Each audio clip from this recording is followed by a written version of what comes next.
नमस्कार। सबका साथ सबका विकास की भावना के साथ माननीय प्रधानमंत्री ने 15 सूत्रीय कार्यक्रम स्पेशली माइनॉरिटीज़ कम्युनिटी के लिए दिए हैं। इन 15 सूत्रीय कार्यक्रमों का focus minorities community specially Muslim community के सोशो इकोनॉमिक और एजुकेशनल स्तर को ऊपर उठाना है। दूरदर्शन आज एक खास प्रोग्राम आपके लिए लेके आया है जिसका विषय है तकनीकी शिक्षा द्वारा कौशल विकास। हमारे साथ स्टूडियो में सब्जेक्ट एक्सपर्ट मौजूद हैं, हम उनका स्वागत करते हैं। सबसे पहले गेस्ट हैं श्री AR खान साहब, आपका बहुत बहुत स्वागत है। Shri AR Khan senior retired IAS officer हैं, आप सीनियर एडवाइज़र रहे हैं मिनिस्ट्री ऑफ माइनॉरिटी अफेयर्स में और राजस्थान सरकार के विभिन्न विभागों में और अलग अलग सामाजिक संगठनों के साथ जुड़े हुए रहे हैं। आपको अनेक पुरस्कारों से भी सम्मानित किया गया है। सर, आपका बहुत बहुत स्वागत पुनः। धन्यवाद। और साथ में है श्री शशिकांत शर्मा जी, आपने तकनीकी शिक्षा में ख़ास तौर से ITI में काफ़ी कंट्रीब्यूट किया है, नए नए अभिनव प्रयोग किए हैं। आप वर्तमान में डिप्टी डायरेक्टर हैं department of skill development and entrepreneurship, government of Rajasthan में। आपका भी बहुत बहुत स्वागत। धन्यवाद। खान सर, आपसे शुरू करते हैं। जीवन जीने की एक बचपन से हमें एक शैली सिखाई जाती है, सीखो और कमाओ। और कुछ लोग फॉर्मल एजुकेशन सेक्टर में आते हैं, फिर उसको वृहद रूप देते हैं, लेकिन कुछ लोग जो एलिमेंट्री जॉब्स होते हैं उसमें सीख करके तुरंत कमाने की तरफ अग्रसर हो जाते हैं। सरकार ने ऐसी ही एक स्कीम शुरू की है, अर्न एंड लर्न, यानी सीखो और कमाओ। उसके विषय में जानना चाहेंगे। सीखो और कमाओ ये योजना पुरानी है, 2013 में ओरिजिनली स्टार्ट की गई थी। उसके बाद कई और इसके रूप इम्प्रूवमेंट के लिए किए गए। 2022 में भी अब नया इसका कुछ और इम्प्रूवमेंट्स के साथ इसको चालू किया गया है। ये योजना सीखो कमाओ जो है ख़ास तौर से मुस्लिम यूथ के लिए है, जो ट्रेडिशनल और मॉडर्न क्राफ्ट्स के अंदर, इंडस्ट्रीज़ के अंदर ट्रेनिंग लेकर के अपग्रेडेशन करके अपनी ट्रेनिंग का, जानकारी का, उससे ट्रेनिंग प्रशिक्षण प्राप्त करें और उससे फिर कमाई करें। तो ये इसका बेसिक उद्देश्य ये है कि पॉवर्टी एलिवेशन और रोज़गार प्रदान करने के उद्देश्य से ये बनाई गई है। भारत सरकार मिनिस्ट्री ऑफ माइनॉरिटीज़ अफेयर्स द्वारा इस योजना का संपादन किया जाता है और इसके लिए PIA प्रोजेक्ट इम्प्लीमेंटिंग एजेंसीज़ का चयन किया जाता है। उसके लिए निर्धारित प्रक्रिया है और कुछ नॉर्म्स बने हुए हैं। उन नॉर्म्स के अंदर जो PIA, जो NGOs या ट्रस्ट या वॉलंटरी ऑर्गेनाइजेशंस जो आती हैं उनको ये प्रदान की जाती है और उस क्षेत्र की आवश्यकताओं को देखते हुए पूरे कंट्री में, पूरे देश के अंदर ये योजना प्रचलित है। तो किसी भी सीखने वाले को इससे किस तरह से वो जुड़ सकता है? हर ज़िले में इस तरह के PIOs हैं जी? अभी हर ज़िले में तो PIA इस तरह की नहीं है, लेकिन वो प्रोसेस में एप्लीकेशंस आती रहती हैं। मिनिस्ट्री के अंदर कमेटी बनी हुई है, उसका चयन किया जाता है और ये देखा जाता है कि जिस चीज़ के लिए वो NGO अप्लाई कर रहा है वहाँ उसके लिए पोटेंशियल कितना है उसको रोज़गार प्राप्त होने के लिए। तो धीरे धीरे ये सभी देश में, पूरे राष्ट्र में इसका फैलाव हो चुका है, सभी स्टेट्स के अंदर है। इसमें मिनिमम क्वालिफ़िकेशन जो है बच्चों के लिए, यूथ के लिए, वो 5वीं क्लास है। उसके बाद में इसमें ट्रेनिंग दी जाती है। जैसा मैंने अभी आपको अर्ज़ किया, निवेदन किया कि उस क्षेत्र की संभावनाओं को, रोज़गार की संभावनाओं को देखते हुए, जैसे बनारस की बात करें तो वहाँ पर जो कपड़े की कालीन हैं, दरियाँ हैं, इन सब के लिए ट्रेनिंग दी जाएगी। मुरादाबाद की बात करें तो वहाँ पर जो यूटेंसिल्स हैं, बर्तन हैं, ब्रास का काम होता है, उसकी ट्रेनिंग के लिए चयनित किया जाता है। तो इसमें ख़ास बात यह है कि रोज़गार का एक लक्ष्य निर्धारित किया गया है कि जितने लोगों को ट्रेनिंग दी जाए उसमें 75% को रोज़गार मिलना ही मिलना चाहिए। वंडरफुल। हाँ, तो वो 50% तो ऑर्गेनाइज सेक्टर के अंदर और 25% के करीब अनऑर्गेनाइज सेक्टर के अंदर रोज़गार प्राप्त होना चाहिए। तो लोकल नीड के लिए लोकल लोगों द्वारा हम एक फॉर्मल ट्रेनिंग देते हैं और उसके ज़रिए एम्प्लॉयमेंट जनरेशन भी होता है और उसको कैटेगराइज भी किया हुआ है। माननीय प्रधानमंत्री ने भी वोकल फॉर लोकल की बात कही थी।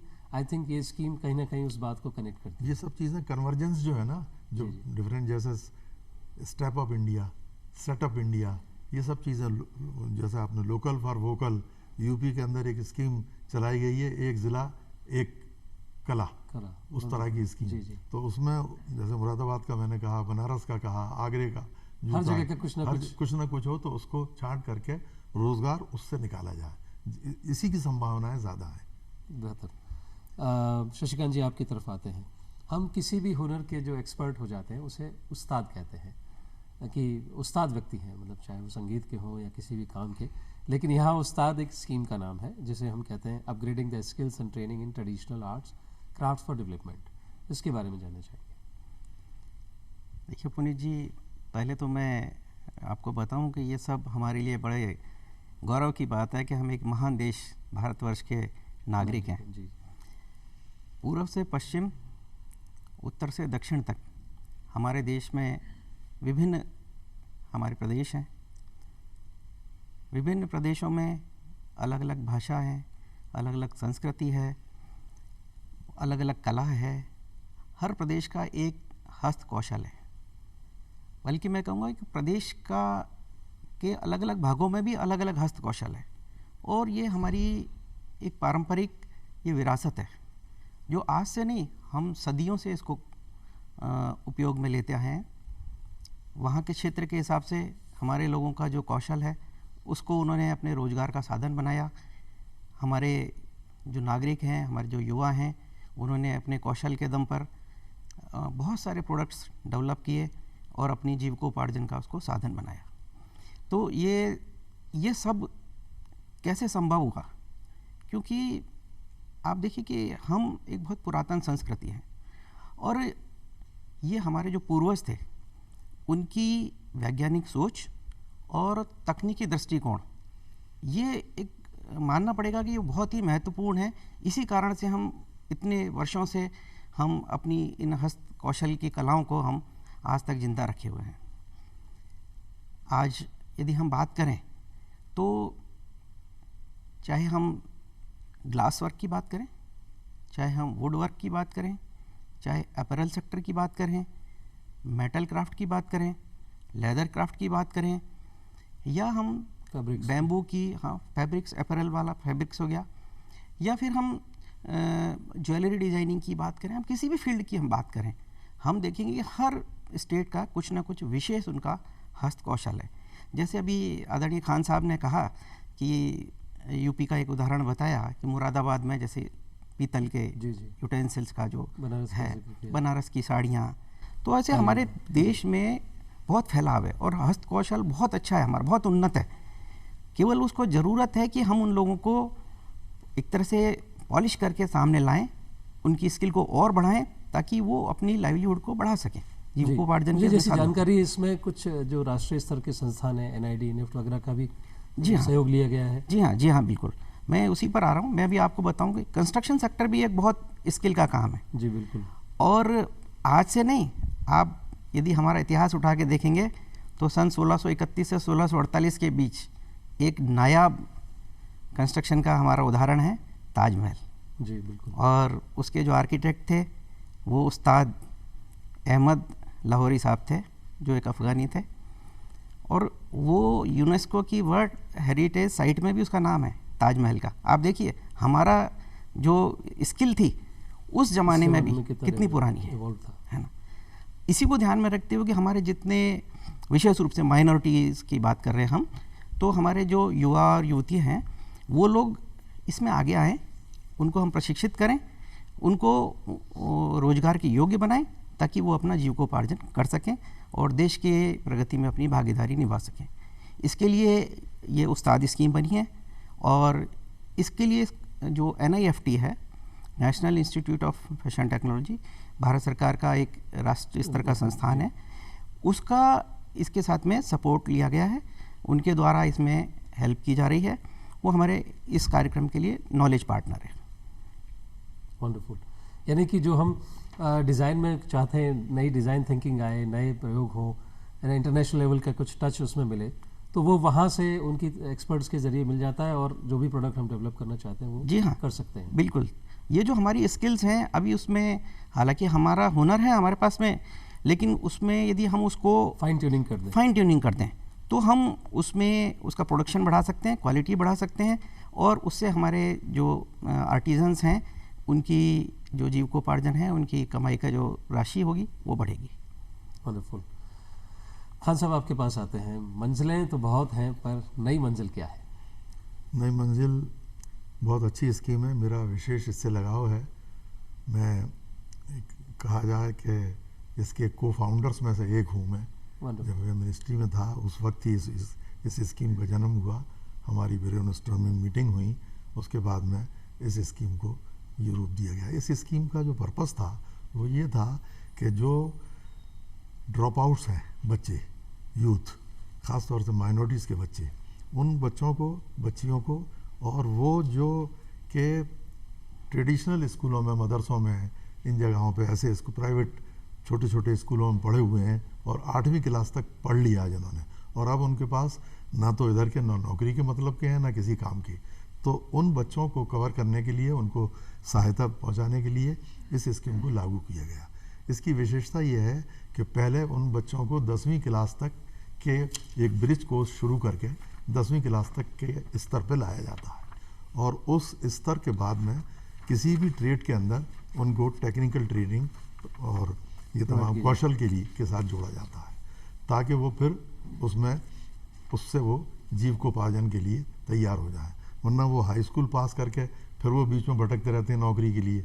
तो इसका डबल पर्पस हुआ, एक तो ये है कि अब अपडेशन ऑफ देयर एजुकेशन, और दूसरे जनरल एजुकेशन, और दूसरे टेक्निकल एजुकेशन का। तो जिन्होंने सिर्फ एलिमेंट्री एजुकेशन लिए या स्कूल ड्रॉप आउट्स हैं, एक तो वो एटलीस्ट 10th तक वो पूरे अपनी शिक्षा पूर्ण करेंगे, और साथ ही स्किल डेवलपमेंट होगा और जो एम्प्लॉयमेंट के लिए फिर कनेक्ट होगा। इसमें भी PIA के थ्रू होता है। अच्छा, प्रोजेक्ट PIA एजेंसी के थ्रू। उनकी कैपेसिटी होती है, जैसे 225 करोड़ रुपए की जिनका टर्नओवर हो, उनको ही हम इसमें देंगे।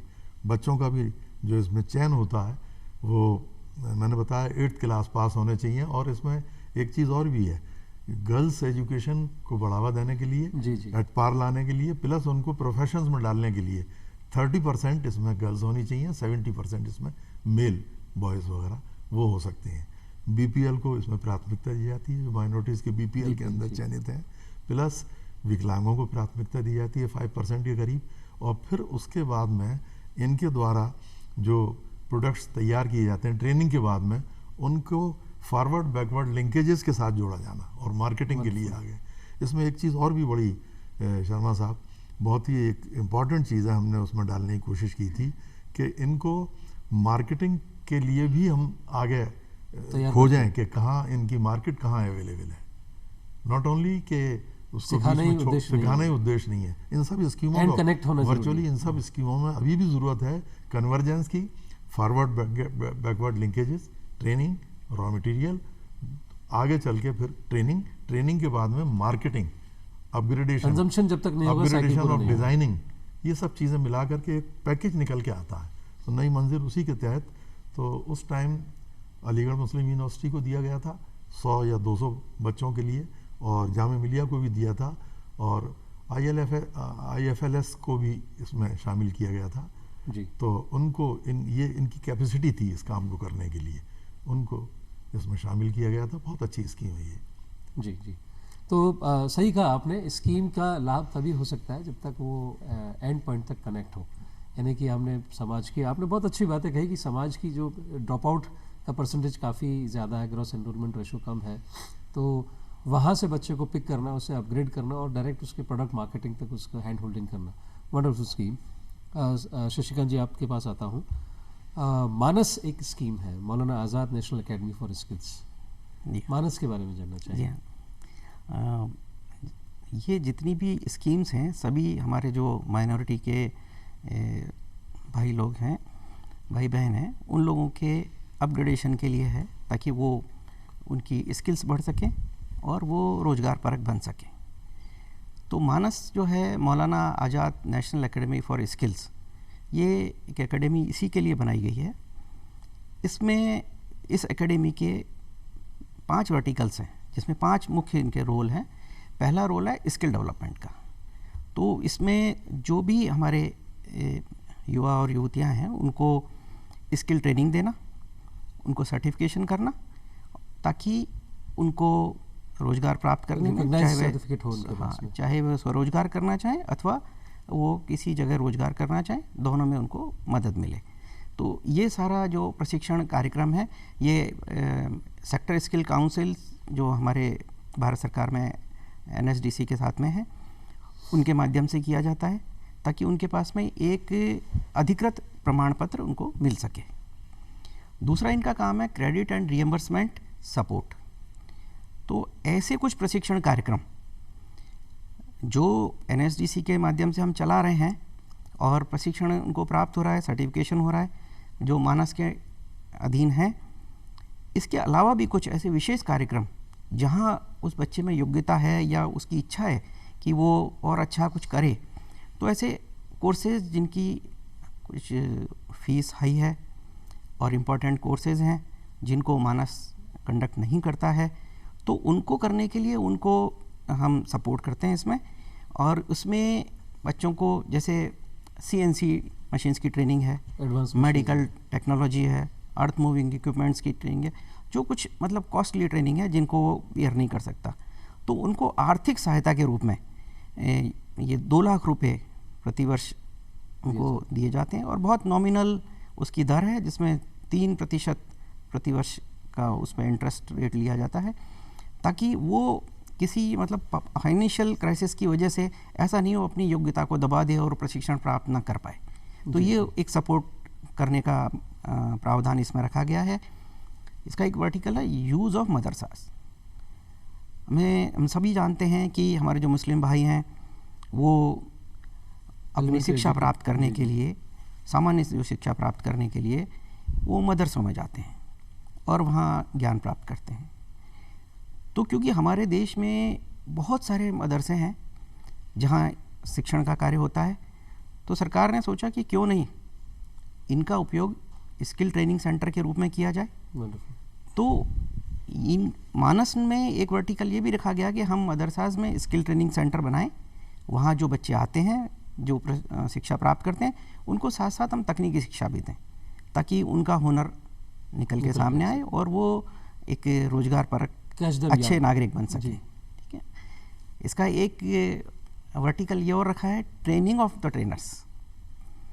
अब जैसे अभी हम बात कर रहे थे उस्ताद योजना में, वहाँ अब हमने बात की कि हमारी ऐसी बहुत सारी हस्तकलाएं हैं जो डिमिनिशिंग है, हाँ, खत्म होती जा रही हैं या उन पर ध्यान नहीं दे रहे हैं और वो उनका जीविकोपार्जन में उनको मज़ा नहीं आ रहा। तो ऐसी स्थिति में क्या है कि हम कुछ ट्रेनर्स को ट्रेनिंग दें, उनको मास्टर ट्रेनर बनाएं, वो अलग अलग क्षेत्र में वहाँ और यूथ को ट्रेनिंग दें और उनको स्किल प्रदान करें ताकि वो अपने रोजगार परक बन सकें, अपने हस्त कौशल के आधार पर अपनी जीविकोपार्जन कर सकें।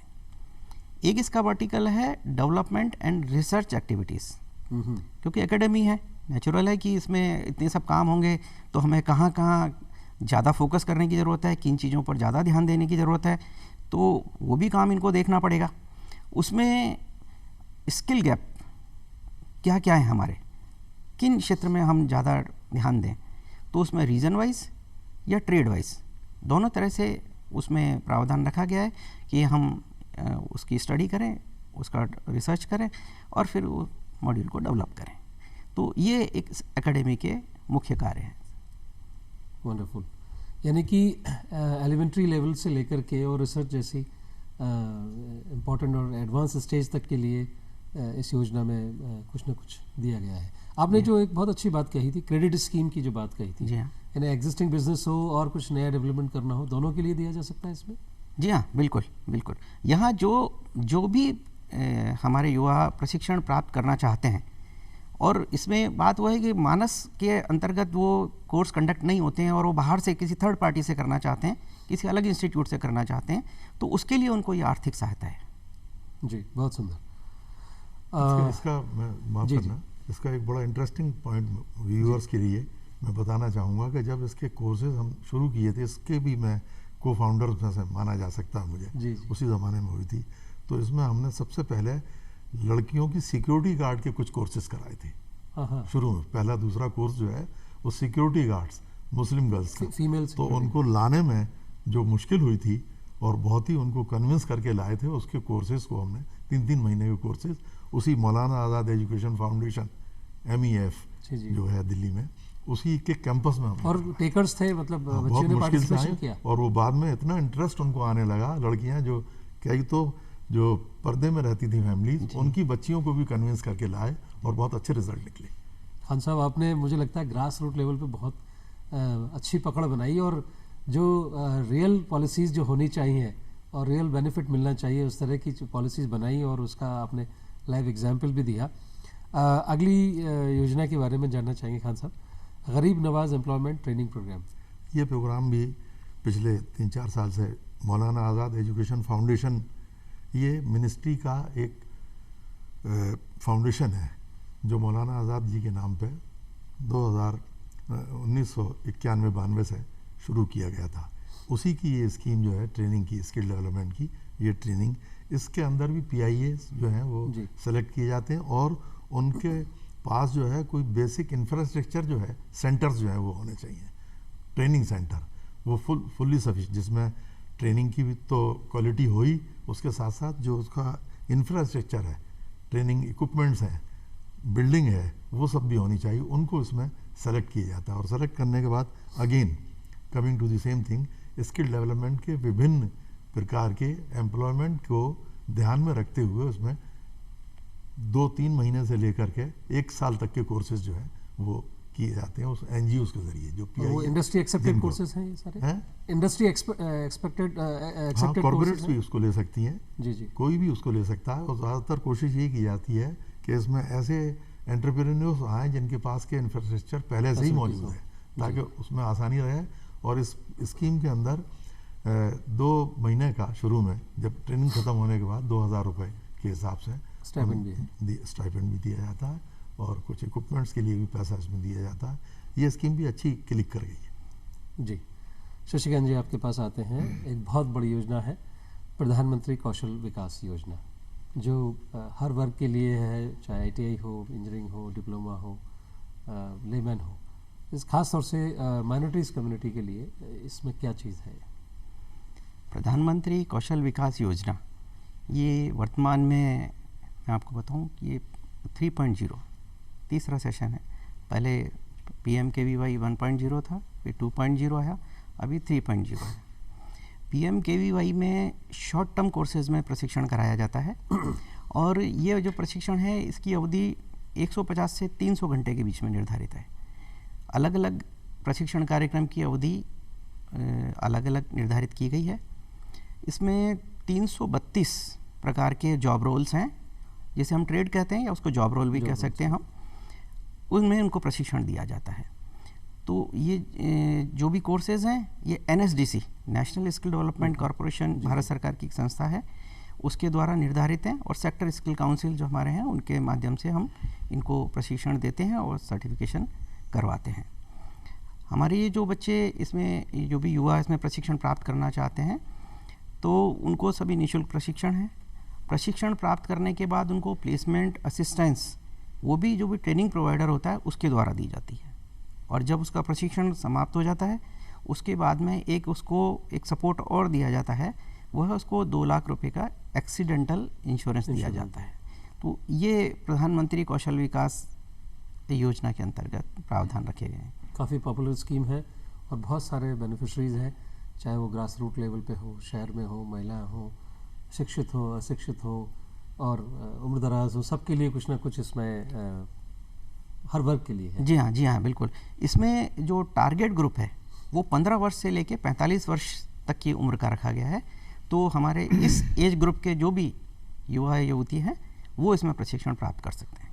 हाँ साहब, कंप्यूटर के विषय में कोई मॉडर्न साइंसेस के बारे में कोई स्कीम है तो उसके बारे में जानकारी लेनी चाहिए। देखिए, ऐसा है कि कंप्यूटर के कोर्सेज भी इन्हीं जो स्कीमें अभी कौशल विकास की बताई गई हैं ना, इन्हीं स्कीमों, चाहे वो गरीब नवाज स्कीम हो, चाहे वो सीखो कमाओ हो, इसमें भी बेसिक्स भी, टैली भी, अकाउंट्स टैली भी, और उसके अलावा और भी डिज़ाइनिंग के कोर्सेज जो हैं वो रखे हुए हैं। और उसी जो पूरा फोल्डर है ना उसके अंदर ये भी शामिल है और काफ़ी बच्चे इसमें ले भी रहे हैं।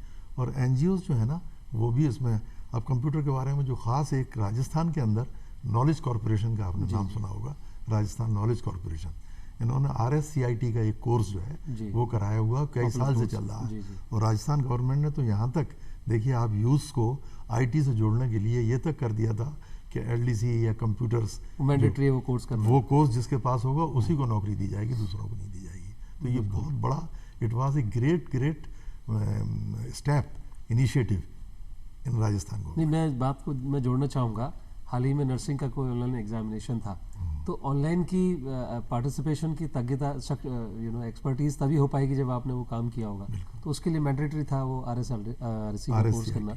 जी। अब इसमें कोरोना के पीरियड में इस बात को बढ़ाते हुए बिल्कुल शॉर्ट में मैं बताऊंगा, कोरोना पीरियड के अंदर कंप्यूटर नोइंग जो बच्चे थे, ऑनलाइन स्कीमों का काम करना, एम्प्लॉयमेंट भी इनको मिला और इसकी पॉपुलैरिटी बढ़ी और एक नया रास्ता खुला है। पोस्ट कोरोना पीरियड में भी एक नया रास्ता खुल गया जी। इस क्राइसिस में हमने भरपूर कई चीज़ सदुपयोग पाई किया। हम कई घर पर फायदे। बैठे रहे लेकिन लर्निंग का मार्ग नहीं रुका और नई नई चीज़ें सीखी। और चलते चलते मैं खान साहब आपसे गुजारिश करूँगा, हमारे युवा साथियों के लिए, बच्चे और बच्चियों दोनों के लिए क्या संदेश देना चाहेंगे? मैं देखिए इसमें युवा साथियों के लिए भी कुछ कहना चाहूँगा और कुछ सरकारी तंत्र और मशीनरी के लिए भी कहना चाहूँगा, क्योंकि मैं फील्ड में भी कई ज़िलों में आपको पता है कलेक्टर भी रहा हूँ और इन 15 सूत्री कार्यक्रम को मैंने इम्प्लीमेंट भी किया है, देखा भी है, मीटिंगें भी ली हैं। सबसे बड़ी जो इसमें एक ड्रॉबैक हमें देखने को मिल रही है, थोड़ा हमारे एफर्ट्स में एक तो कमी रह जाती है कि टाइम पे मीटिंग नहीं होती, और दूसरे जो अवेयरनेस है ना पब्लिक के अंदर, माइनॉरिटीज़ के अंदर, वो अवेयरनेस बहुत कम है और उस अवेयरनेस में माइनॉरिटी कम्युनिटी भी रेस्पॉन्सिबल है। उनको सरकारें सब काम नहीं कर सकती, इसलिए उनको पहल करके इन स्कीमों के बारे में अपनी कास्ट बेसिस के ऊपर अपने मोहल्लों में, गांव में कैंप लगाए जाए।